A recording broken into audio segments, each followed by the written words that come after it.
கோடை விடுமுறையொட்டி கன்னியாகுமரியில் சுற்றுலா பயணிகள் கூட்டம் அதிகரித்து வருகிறது. அந்த காட்சிகளை நாம் பார்க்கலாம். சூரிய உதயத்தை காண கன்னியாகுமரியில் ஏராளமான சுற்றுலா பயணிகள் கூடியிருக்கிறார்கள். சூரிய உதய காட்சிகளை நாம் திரையில் பார்த்து வருகிறோம். ஏராளமானோர் குமரி முனையில் சுற்றுலா பயணிகள் உலகின் பல்வேறு நாடுகளில் இருந்தும் வருகை தந்திருக்கிறார்கள். விரிவான விவரங்களை வழங்குவதற்காக கன்னியாகுமரியிலிருந்து இணைகிறார் நமது செய்தியாளர் சதீஷ் ராஜா. சதீஷ் ராஜா, இன்று எவ்வளவு சுற்றுலா பயணிகள் வருகை தந்திருக்கிறார்கள், சொல்லுங்க. அதாவது மோகன், உலக புகழ்பெற்ற சுற்றுலா தலமான கன்னியாகுமரியில் கோடை விடுமுறை சீசன் ஆனது தற்போது நடைபெற்று வருகிறது. சுற்றுலா பயணிகளின் கூட்டமானது வழக்கத்துக்கு மாறாக அதிக அளவு காணப்பட்டு வருகிறது. குறிப்பாக இன்று வார விடுமுறை தினமான இன்று உள்ளூர் மட்டுமின்றி வெளிநாடுகளில் இருந்து ஏராளமான சுற்றுலா பயணிகள் கன்னியாகுமரிக்கு வருகை தந்துள்ளனர்.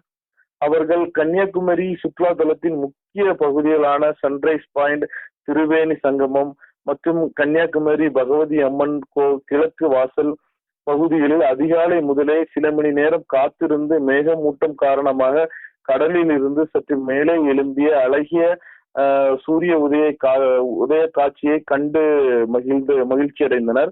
அதே போல சூரிய உதய காட்சியை தங்கள் குடும்பத்துடன் நண்பர்களுடன் செல்ஃபி மற்றும் புகைப்படங்கள் எடுத்தும் மகிழ்ச்சி அடைந்தனர். மேலும் முக்கடல் சங்கமத்தில் கடல் அலைகளோடு விளையாடியும் கடலில் புனித நீராடி குமரி கடற்கரையில் பகுதியில் வீட்டிற்கும் பகவதி அம்மனையும் தரிசனம் செய்து வருகின்றனர். சுற்றுலா பயணிகளின் கூட்டத்தால் கடற்கரை பகுதியில் முழுவதும் உள்ள கடைகளில் விற்பனை களை கட்டியுள்ளது. இதனால் குமரிக்கு சுற்றுலா தலத்தில் சேர்ந்த வியாபாரிகளுக்கு மகிழ்ச்சி அடைந்துள்ளனர்.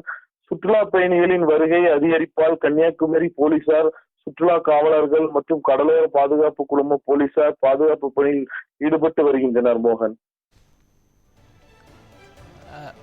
சதீஷ் ராஜா, குறிப்பா கடற்கரையிலிருந்து பேரறிவு சிலைக்கும் விவேகானந்தர் மண்டபத்திற்கும் செல்வதற்காக இயக்கப்படும் கப்பல் போக்குவரத்திற்கு இது போன்ற கோடை காலங்களில் விடுமுறை நாட்களில் அதிக நேரம் பொதுமக்கள் சுற்றுலா பயணிகள் காத்திருக்க வேண்டிய ஒரு சூழல் ஏற்படுகிற சூழல்ல இந்த மாதிரியான நேரங்களில் கூடுதல் கப்பல் போக்குவரத்து நடைபெறுகிறதா?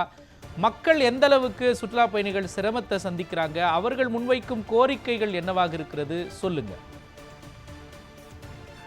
சர்வதேச சுற்றுலா தலமான கன்னியாகுமரியில் பல்வேறு கணக்கான சுற்றுலா பயணிகள் வருகை தருகின்றனர். குறிப்பாக கடல் நடுவே அமைந்துள்ள திருவள்ளுவர் சிலை மற்றும் விவேகானந்தர் மண்டபம், அதை இணைக்கும் கண்ணாடி பாலம் ஆகியவற்றை காண்பதற்காக பல்வேறு மாநிலங்களிலிருந்து சுற்றுலா பயணிகள் தினசரி பல்லாயிரக்கணக்கோர் வருகை தருகின்றனர். இதற்காக பூம்புகார் கப்பல் போக்குவரத்து கழகம் சார்பில் காலை 8 மணி முதல் மாலை 6 மணி வரையான கப்பல் சேவையானது, போக்குவரத்து சேவையானது நடைபெற்று வருகிறது.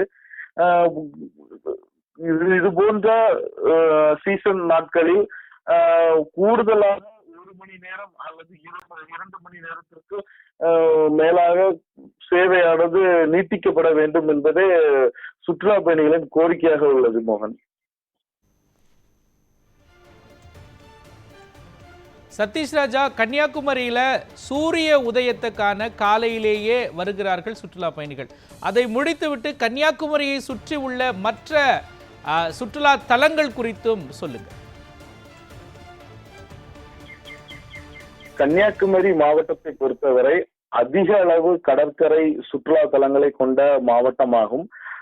சுற்றுலா பயணிகள் கன்னியாகுமரிக்கு அதிகாலை சூரிய உதயத்தை கண்டு ரசித்துவிட்டு அதை தொடர்ந்து நீண்ட வரிசையில் காத்திருந்து பூம்புகார் கப்பல் போக்குவரத்து கழகம் சார்பில் இயக்கப்படும் படகு சவாரி மூலம் திருவள்ளுவர் சிலை, அதே போன்று விவேகானந்தர் மண்டபம், அதை இணைக்கும் கண்ணாடி நடைபாலம் ஆகியவற்றை கண்டு ரசித்து விட்டு கன்னியாகுமரி மாவட்டத்தில் உள்ள திருப்பரப்பு அருவி, மாத்தூர் தொட்டி பாலம் போன்ற பல்வேறு சுற்றுலா தலங்களை கண்டு ரசித்து விட்டு தங்களது ஊருக்கு திரும்பி செல்கின்றனர் சுற்றுலா பயணிகள். மோகன், முழுமையான விவரங்களையும் காட்சிகளையும் வழங்கியதற்காக நன்றி சதீஷ் ராஜா.